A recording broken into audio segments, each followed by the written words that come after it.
So, how's it going? Is that what we were going to start? I didn't know this. I didn't want to get done. Someone just at the outside and panicked. Hey, how are you today? I'm pretty good. How are you doing? I'm fine. So today we're going to start off by you just giving us a basic background of yourself. Like, what's your name, your school, major, and your hometown? Okay. Well, my name's Sam Rubinstein. I am a senior here at Stockton University. What do you do in SSTV? Here at SSTV, I do a lot of the writing and directing. By the time this comes out, we'll have finished a satirical infomercial I did on why bow ties are cool. Bow ties. Did you know that bow ties are a great way to fire up your swagger and stay fresh? As a matter of fact, 1 in 12 doctors will go as far as to say bow ties are cool. It was meant to be like the satirical look at bow ties as this kind of joke thing. So that'll be done. And currently one of the things we're working on is a project with the TV station and the theater coming together to create a long-standing TV show, which we're working on a few titles right now. So I don't want to give it like a big one, but right now the working title is called Skeleton Scripts. And it's sort of like a mixture of improv and actual scripted shows. Sounds cool. Yeah, and we're gonna try and like make it big, like a live studio audience and all this stuff, and regular showings and stuff like that. So hopefully, we're gonna try and get it off the ground by the end of the semester. Get a pilot out and make it like a consistent thing next semester, Okay. which would be kind of cool, I think, for both for us as like a TV station and for the theater club as a whole to kind of work together and to create something new on campus. Okay. So when you're not doing all that and you're just outside of school hanging out, what do you prefer to do? A lot. Most of the stuff that I do is not for school, which is terrible to say on camera. But a lot of the time what I do is I spend a lot of my time writing. I am a writer. That is one of my big things. I write poetry, I write comedy, I write scripts, I write novels. Whatever really comes into my head, I try and make sure that I write down and flesh out and give some kind of life.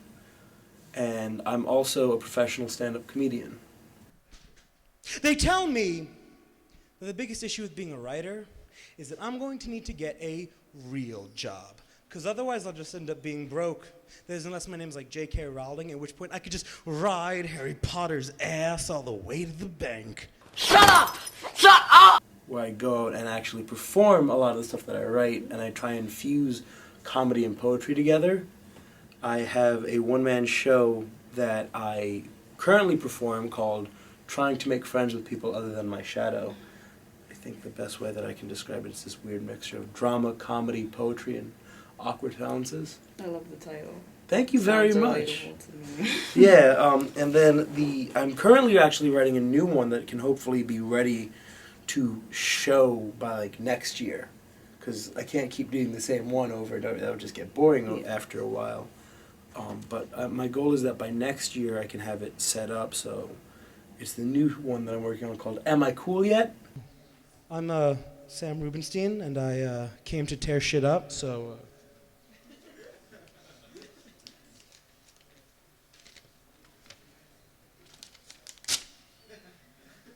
That's it. Show's over. Go home. The answer's no. But I do that a lot, and I perform it. I do local coffee shops, clubs, bars, wherever, they'll hire me. And most of it is me crying. Okay. Can you tell me about the stuff that's being published? Oh, yeah, I actually, this happened this week, which makes it really exciting to me.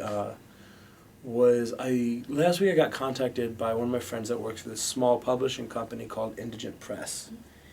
And this little non-for-profit company that's trying to get bigger and give authors and new poets more, more ability, more published work, get your name out there. And with my friend being one of the active members and someone that I performed with before, he contacted me. We spoke with the publisher. The publisher and I actually had our meeting 2 days ago, I think it was, and essentially said, it's a go. So I will be having my first ever book. It's going to be a chapter book of 12 poems. And need to come up with a name, and I'm debating whether it's... Dude, you could have walked through. I'm debating whether it's the Making Friends chapbook. And I'm going to call everything an EP because you know how like before CDs come out you have the EP? Before the book comes out you need the EP, so it's either going to be the Making Friends EP, the Shadows EP, or Mega Blocks EP. Because it needs to have the word EP in there because I think it's hilarious. Like, that we don't refer to chapbooks as just EPs of writing. And the title is going to be the Suburban Rhythm EP. So I'm going to record my voice reading the poems as well. So if you buy the book, you can then download me reading the poems, which hopefully sells, because that would be cool. Like, that would just be a cool addition to it. I've come to the realization that I can do random shit that will never be effective in like any form of like mainstream work. I am a professional slam poet, which means my actual only source of income is going around and reading poetry to people and hoping that they like it. In fact, I wrote a special one for camp. It's called Wallerville, and it goes a bit like this. Back at this again for year 12, or is it 13? I've lost count. Lived here for what feels like a millennium, growing up emulating the counselors of years past, the Alvin Abstons, the Doug Jensens, the Tyler Grays, and Anthony Hills. Like, did you mention like stocktainment at all? Because one thing. Oh my god, I forgot to say that I was in stocktainment. We're gonna edit it all together. Don't worry about it. Okay. Dude, Yeah, we'll chop it all together. Oh, sorry. Just start with like going back to what I Yeah, do. but going back to, because I forgot about that actually, because I was so, we just had a meeting for this TV show that I forgot that I do stocktainment on the news for like a brief second. Stocktainment is a fun little thing that we get to do. If you've seen the Channel 14 news, or if you get the chance to help out with it, they have this little segment called Stocktainment where someone goes up and does this sort of comedic review of movie trailers, of stuff that's coming out. And this year, Dan and Alec actually had asked me to host it because they had lost their host. So essentially I get up and I get to, make jokes about movies and review them, and I watch these trailers, and it's a lot of fun. It's a different kind of on-screen experience to me because I have the teleprompter in front of me, which I'm terrible at because I look at it and I read it and I go, that's not what you should be saying, and I kind of leave the teleprompter, so I make someone else's job a little bit more difficult, and I feel bad about it. I'm ready. Fair warning, I'm going to leave that a lot. I'm bad at following that, even though I write it. Alright, ready? 3, 2. Hello, Stock Knights. My name is Sam Rubinstein, and this is another segment of Stocktainment. I think it's a fun way that you can make people laugh a little bit while still saying like, oh wow, that actually looked pretty cool, because you get to see some of the trailers and stuff. The last one I did was this movie coming out next year called The Boy. It's creepy. It's creepy. You wouldn't hurt me, would you, promise? It's not safe in his house.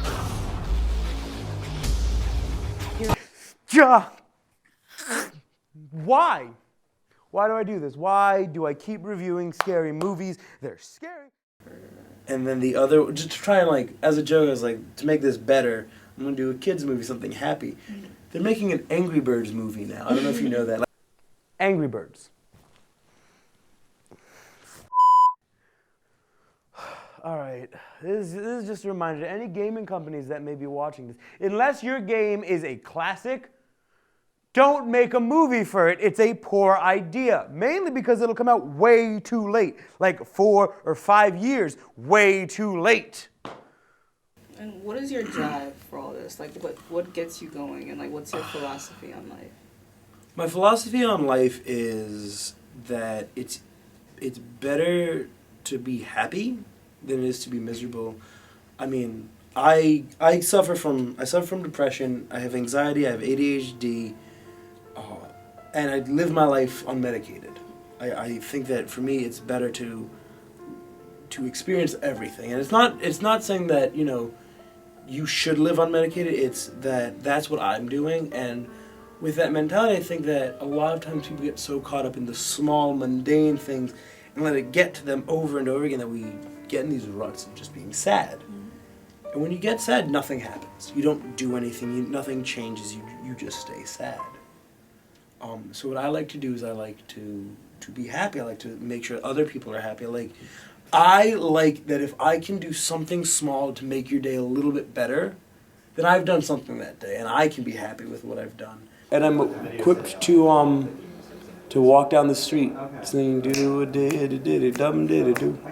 If you've ever seen me around Stockton, I give people high fives. I just randomly, hey, how's it going? High five. And, I mean, it's scientifically proven to make you happier. It raises your dopamine levels. But not only that, it's one of those things that shows someone out there has some form of invested interest in you as a person. And it helps.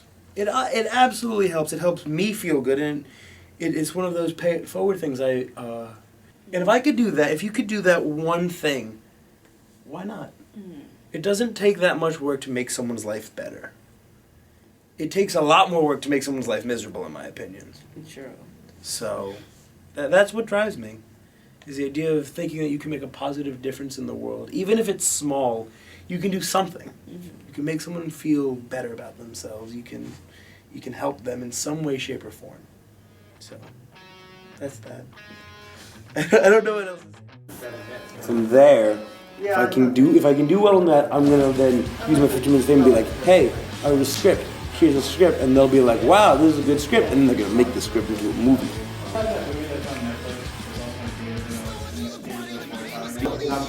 Yeah. The Voice comes out in 2016. Got an adult. It is this creepy.